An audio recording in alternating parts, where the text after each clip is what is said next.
One, two, isang mapagpalang araw sa inyo mga G's. Alam nyo na, winners lang palagi ang nasa utak at nasa mga actions.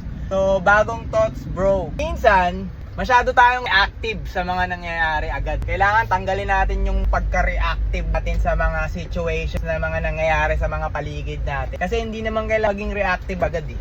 Halimbawa, stoplight. Tapos medyo dun pa yung stoplight. Tapos yung motor, pumarada sa harap ko. Malayo pa yung stoplight. Sabi ko, tanginang to. Sa utak ko pa lang yan ha.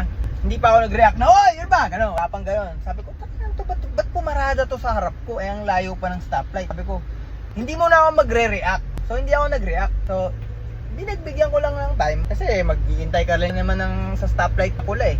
So, okay, tinitingnan ko lang siya. Hindi ko ba gets kung bakit, di ba? Kasi hindi ko alam. So, hindi ako nagre-react. Yun pala, kaya pala siya tumigil dun. Tsaka ako na lang nalaman, nung malapit na mag-go, kaya pala siya tumigil dun. Kasi, may shade. Andun yung shade. So, nagets ko na siya. So, naiinintindi ko muna yung tao kung bakit niya ginagawa yun. Kahit hindi ko maintindihan siya ng una, binigyan ko siya ng time para maintindihan ko siya. So, kung nag-react na agad ako, parang, oy, ba't nandiyan ka? Ba't ito ka? So, masyado tayong masyado tayong nagre-react sa mga situation. Kaya, mas maganda sa atin, para meron tayong peace of mind, huwag na muna tayo masyadong mag-react agad.